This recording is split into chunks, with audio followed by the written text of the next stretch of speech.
Hi, thank you for joining me. My name is Rita Pannulla, and I am a metalsmith and a master hand stamper. And today I'm going to show you what I love most about my craft. We're going to be making a Moments in Time bracelet accompanied with chain, some silver, gold, and copper plated blanks, and some beautiful navy leather. Let's begin. So the first thing I'm going to be using is my hammer. This is a multifunction hammer by Impress Art. You'll be able to change out your heads just by unscrewing the dolly right at the bottom of the hammer. Today we're going to be using a ball peen texture. I'm going to place that right inside of my hammer, tighten my screw at the bottom, make sure that my hammer is placed firmly inside of the palm of my hand, and then I'm going to begin. With this project, we're going to be texturing a plated copper washer and a 1-inch double hold silver plated tag and 3 silver plated small tags. We're going to begin with the first plate. When you are texturing, you want to make sure to hold down your piece where you feel most comfortable. Once you find that spot, you're going to take your ball peen hammer and give a really nice light texture around the edges of that silver blank. Keep in mind to be just cautious about overstamping around the holes. You don't want to close that hole up.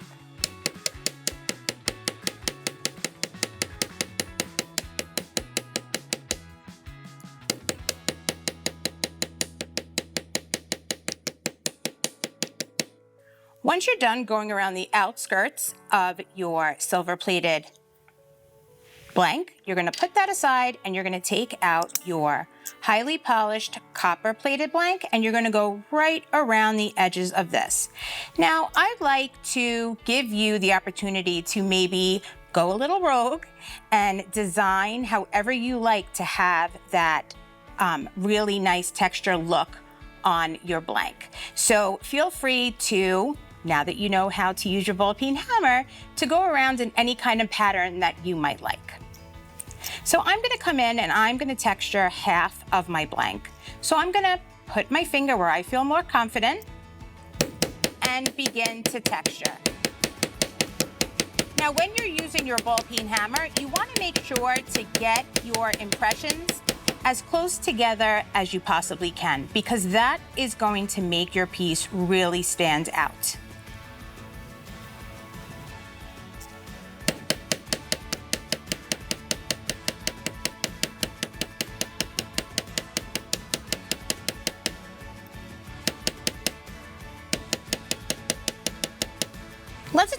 Let's talk about the plating on these blanks. There is 1 micron of 14 karat gold plating on these blanks. They will not tarnish, discolor, or the plating will not come off.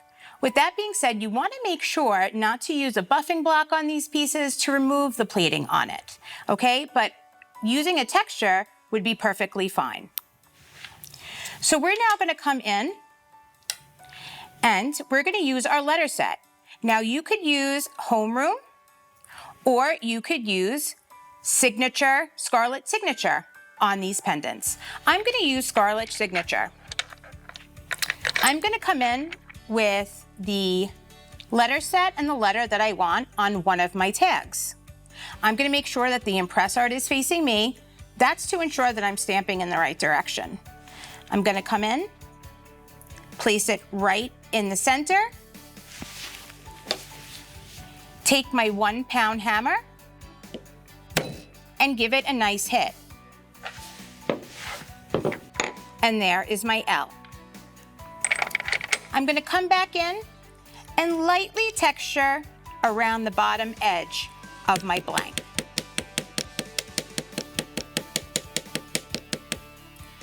Now I'm gonna move on to my next. I'm gonna take my letter out, make sure that the impress art's facing me, place that down, give it a nice hit, and there is my M impression. You could also use the technique of using sticker guides on your pieces. I'm gonna come back in with a little bit of texture, place it down, and pick up my third and last blank. I'm gonna come in with my D, again, doing the same thing, placing it down, giving it a nice tap, coming back in with my ball peen texture, and applying it to the bottom of my blank. Once you're finished with your texture on the bottom of your disc, you're gonna place that aside and bring that 1 1/4 disc and put it right in the center of your bench block. Now we're going to put our quote in the center of that blank. What I like to do when I'm doing a large quote or a large personalization is I like to take my letters and place them to the left side.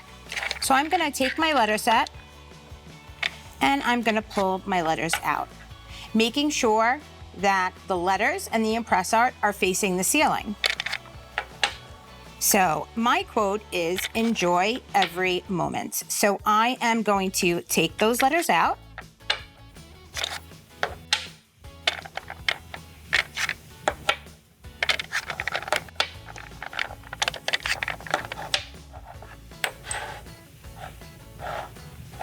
There we go. Let's get our M, O,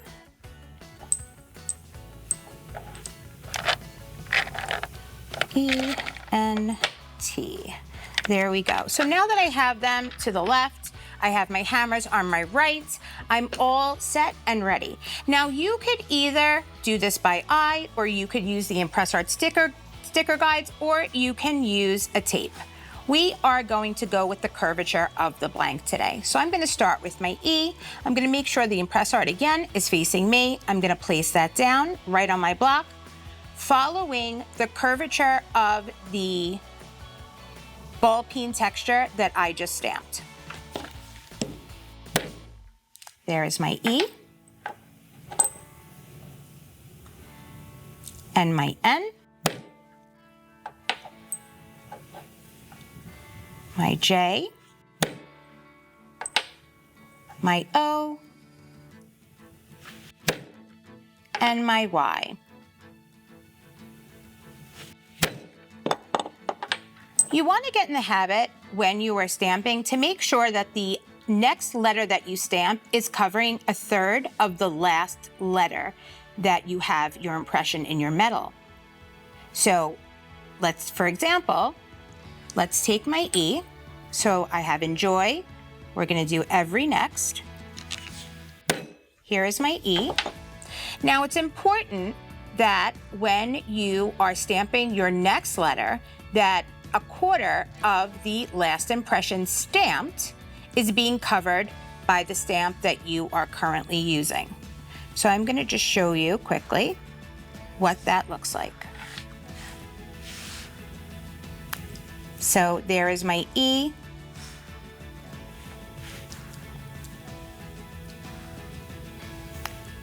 And here is how much it covers. Okay? Perfect. So then you're gonna take your hammer, give it a nice hit, and move on. Just keep in mind to make sure that when you are stamping your next letter, you are covering 1/3 of your last impression stamped. So here is my R, and back to my Y.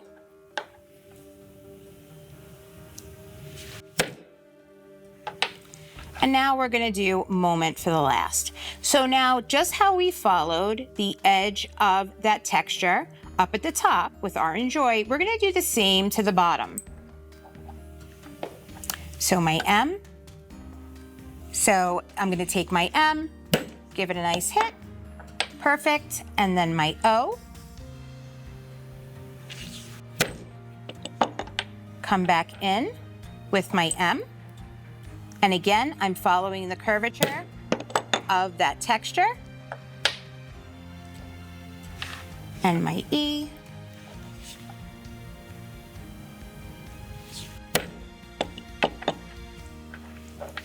My N. My N.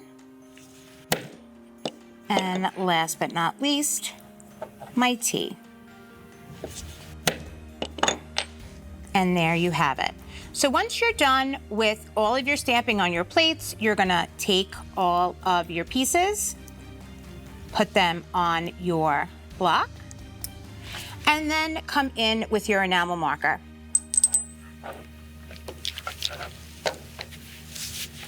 Make sure that you have a dry paper towel handy. You're gonna open your enamel marker and begin to cover all of the impressions that are in your metal. Make sure that everything is filled in.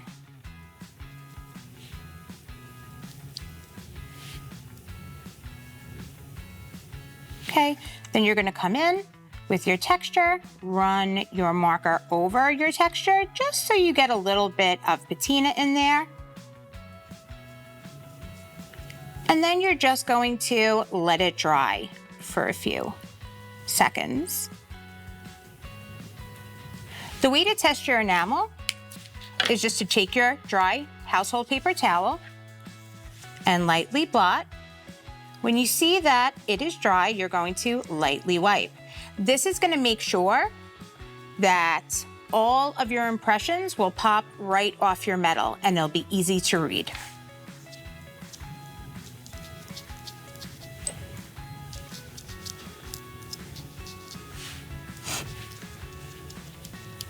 Now, when it comes to texture, you want it to really dry on there because a little tip with your enamel. Your enamel is formulated to stay inside of your metal impressions. So when your metal impression is a little bit more shallower than your letters, which are deeper in your metal, it takes a little bit more time for it to form a bond to your metal. So you want to make sure that you let that dry an adequate time so it will stay in the impression. So I'm lightly blotting and lightly wiping.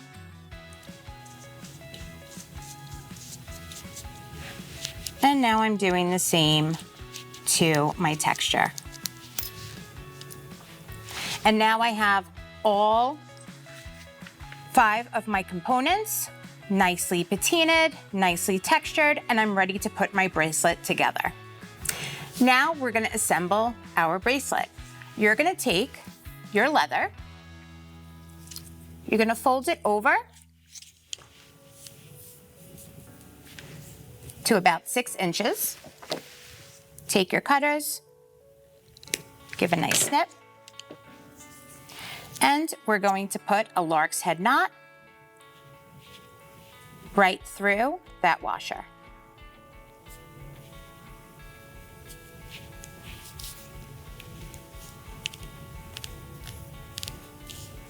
Just like that. Then I'm going to come in and I'm going to proceed to put three knots in my leather.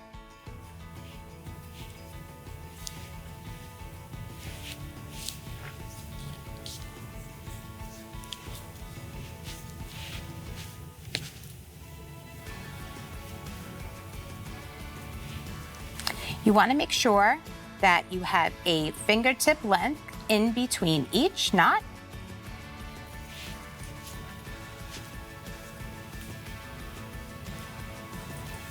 Just like that.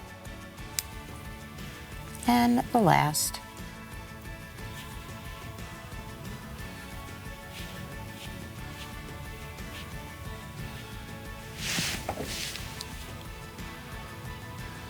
I use my pliers to pull that through.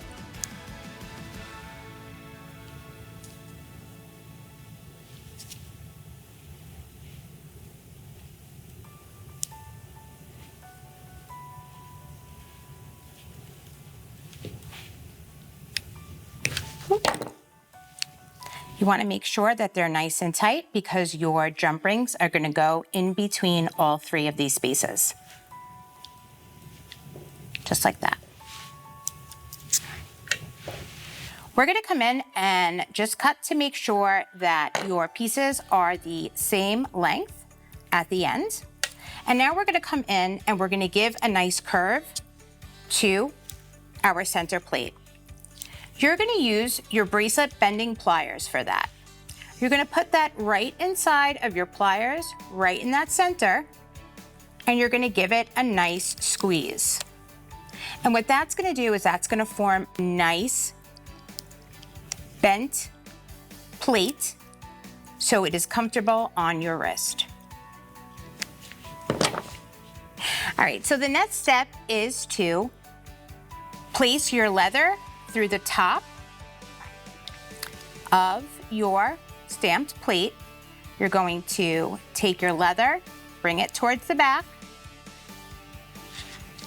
take your 26 gauge wire and wrap that around, creating a collar for your leather. Take a pair of pliers, making sure that your leather is in place with your 26 gauge wire holding that together, creating that little cuff at the end. And then you're going to come in and take your copper jump rings and place your initial on them and then hang them from the inside of your leather straps.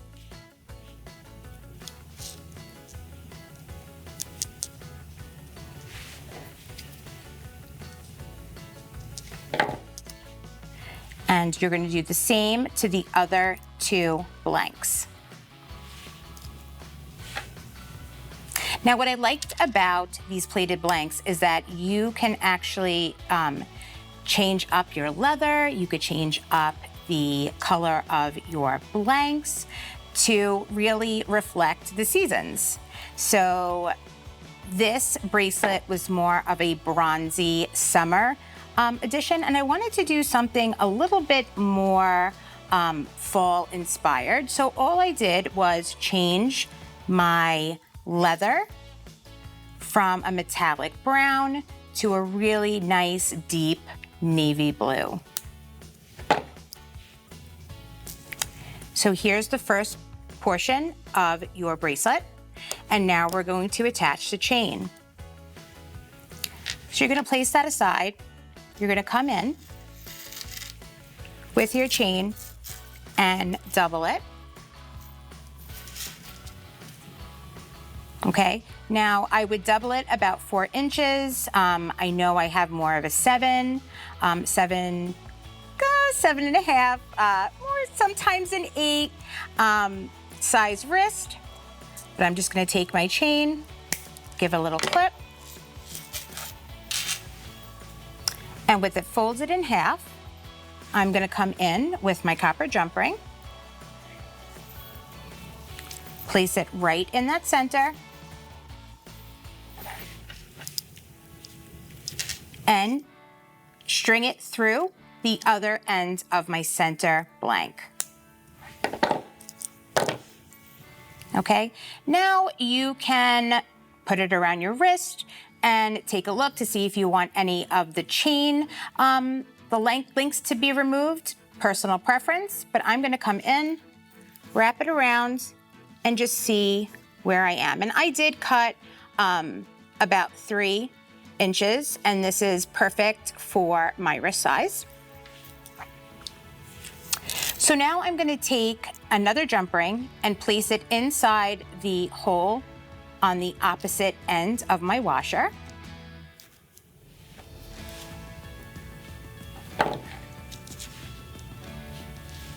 Just like that. Come in and close that.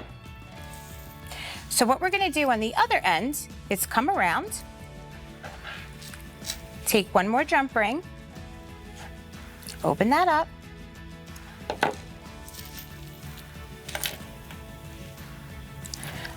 I really like to have some chain dangling because if anyone knows me, they know I love chain, fringe, anything that dangles and sways. I'm gonna put that lobster claw right on there and put my jump ring right back into place and then attach my lobster claw to my other jump ring. And there you have it. So this is definitely one of my favorite projects that I have made in about 2 years, only because I get to share a sentiment about how I feel about moments in time, and I also could pair my loved one's initials with it. And I just love that I know I could look down, I could see a mantra on it, and I could also see the initials of the people that I love with me every day. And that is the reason why I love this project so much. So thank you so much for joining me today. My name is Rita Pannulla. I have a live streaming show on Saturdays at 1:30 Eastern Standard Time called Forging Your Style with me. So please join me because there is a lot of fun to be had, and I am super thankful and extremely grateful to be part of the JTV family. So thank you so much and have fun.